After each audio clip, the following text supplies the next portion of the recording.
Às vezes acabamos esquecendo, mas diferente de muitos outros animes, estamos vendo o ponto de vista dos vilões em One Piece. Ô, pessoal, não façam nada do que esse doido tá falando não, hein? Esse cara aí é da Marinha! Ah, tá tudo bem, é mesmo, né? Tá tudo bem. Normalmente é a Marinha que é do bem, né? Não que necessariamente os nossos queridos Mugiwara sejam de fato pessoas ruins, muito pelo contrário, eles sempre estão ajudando e libertando pessoas ao redor do mundo. Porém, tendo em vista que o que é relativo à bondade em One Piece acaba sendo a Marinha e o governo mundial, os piratas certamente são os bandidos. E nossos Mugiwaras, apesar de estarem sempre ajudando pessoas, eles não são inocentes e já cometeram uma lista de crimes, desde furtar coisas, atacar instituições, ameaçar e até mesmo matar pessoas. Pode até não parecer, já que o Oda tende a deixar esses detalhes menos explícitos na série, mas sim, temos até mesmo um histórico de mortes causados pelos nossos Mugiwaras e que talvez poucos de vocês se lembrem, mas que eu vou citar todas elas aqui pra vocês. Se você ficou curioso com o tema do vídeo de hoje, seria um crime você não deixar aquele like para ajudar na divulgação do vídeo. Essa foi boa, hein? E um crime ainda mais hediondo você não se inscrever aqui embaixo e ativar o sininho para ficar por dentro de tudo sobre o universo de One Piece. Começando pelo nosso querido Roronoa Zoro. Seu histórico de crimes é gigantesco. Ele fugiu com Luffy do quartel da marinha em Shellstown, agrediu e derrotou diversos marinheiros, desde capitães como Morgan e T-Bone e até mesmo um agente secreto do governo mundial, Kako, o que deu a ele uma recompensa de 60 milhões de berries. Além disso, Zoro invadiu um dos maiores territórios da marinha, conhecido como Enies Lobby, furtou ouro e relíquias de uma cidade antiga de Skypiea e usurpou o tesouro de Wano que havia sido roubado por Gekko Moria, a lâmina negra Shusui. E sim, Zoro tem uma morte que recentemente foi bem ilustrada na série da Netflix, mas que apenas foi citada no capítulo 190 do mangá.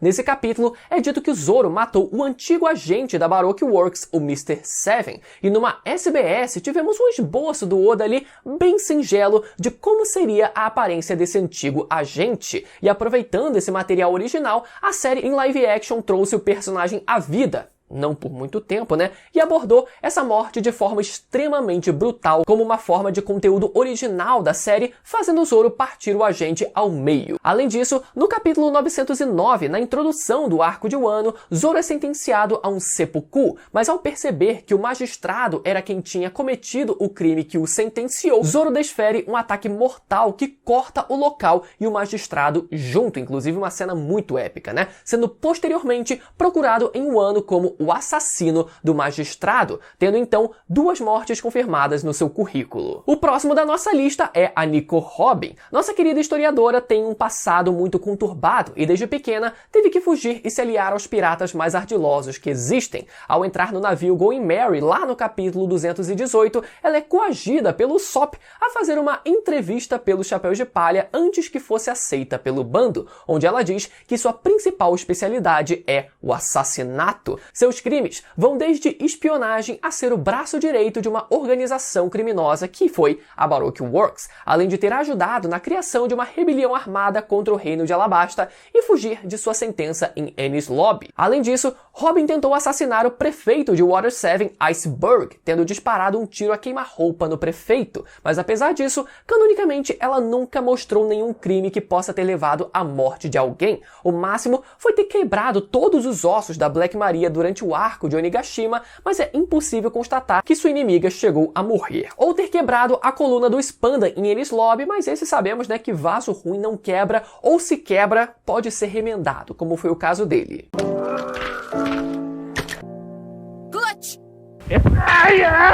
Nami começou seus crimes ainda muito novinha por conta do seu contrato com Arlong. A primeira vez que ela se encontra com Luffy, ela aparece furtando uma casa dos moradores que fugiram do Bug, onde ela rouba do pirata os tesouros que ele acumulou roubando de Orange Town e outras cidades. Além disso, ela enganou 2 piratas do Bug usando um baú de tesouro falso em um barco sem remo, armadilha que fez os piratas caírem num redemoinho e se afogarem. E caso Zoro não tivesse aparecido posteriormente, eles teriam de fato morrido, né? Pois estavam longe da costa e não existia outro meio de se salvarem. Então, uma clara tentativa de assassinato. Isso sem contar que no episódio 61 do anime, onde ela joga Eric, que apareceu no navio enquanto eles subiam para a Grand Line, e apesar de inclusive ser um filler, ela derruba um usuário de Akuma no Mi em uma das águas mais perigosas e turbulentas que existem. Águas tão fortes que quase destroem o Going Merry ao arremessar ele contra um dos portais da Red Line. Agora vamos para Monkey D. Luffy. Ele com toda certeza tem um histórico gigantesco de crimes, como os roubos e furtos que ele faz desde pequeno, quando ele se juntou ao Ace e ao Sabo, além de que ele tem diversos furtos e invasões no seu histórico, invadiu complexos militares, destruiu patrimônio público, declarou guerra contra o governo e até mesmo invadiu uma prisão, libertando centenas de criminosos hediondos. Porra, parece até que eu tô falando do Barba Negra aqui, né? Já no capítulo 533 do mangá, Luffy derruba os guardas de Impel Down em um mar de chamas, o que certamente mataria pessoas normais, e esse crime é algo que ele repete com o Kaido no capítulo 1049 ao final do arco de Wano, em que ele arremessa o ex-imperador com seu golpe mais poderoso, chamado Bajrangan, em direção a um bolsão de magma nas profundezas de Wano, o que apesar de não confirmado, pode ter realmente matado a criatura mais forte viva ou morta nesse caso. E eu só queria aproveitar esse gancho, esse parênteses aqui para reforçar a minha ideia de que o Kaido talvez teoricamente tenha morrido mesmo, mas não antes da Big Mom ter cobrado a dívida de uma vida que ele devia a ela, com a Big Mom nesse momento roubando a alma do Kaido e ainda prestes a implantar essa alma na arma ancestral Uranus que se encontra no subterrâneo do país de Wano. Já desenvolvi essa ideia em outros vídeos, mas é só para reforçar essa ideia mesmo aqui para anos depois aqui, ó, vocês voltarem nesse vídeo e me parabenizarem por terem acertado essa ideia. Além disso, no capítulo 756, Luffy abre um buraco nos bonecos quebra-nozes de Sugar e sabemos que os brinquedos dela, em sua maioria, são pessoas transformadas. Então podemos dizer que se houver uma pessoa ali, no momento que eles voltassem às suas formas humanas, Luffy teria feito um dano tão destrutivo quanto o que o Akainu fez no Ace.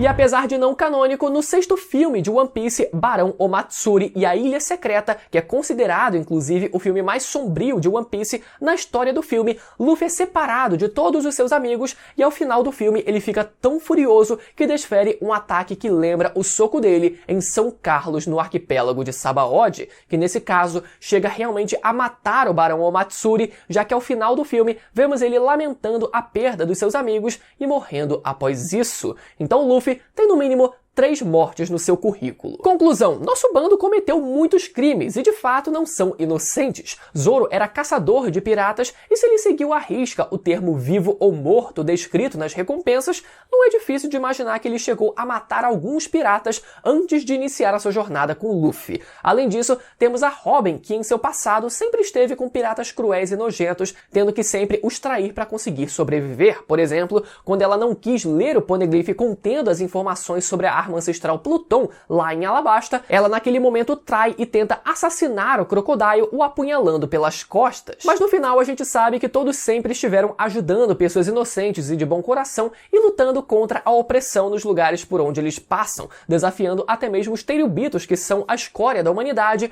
e aqueles que têm a maior autoridade daquele mundo, né, que escravizam e matam pessoas por puro prazer e diversão. No final, o crime mais grave dos Mugiwaras é que eles mataram foi pouco. Tô zoando. O maior crime foi eles lutarem contra o sistema opressor desse mundo enquanto se divertem e buscam a maior liberdade que possam ter, sendo a futura tripulação do Rei dos Piratas. Se você ficou até o final e gostou do vídeo de hoje, então aproveita para conferir esses 2 últimos vídeos que foram postados aqui no canal, também sobre o universo de One Piece, beleza? Até a próxima, tchau!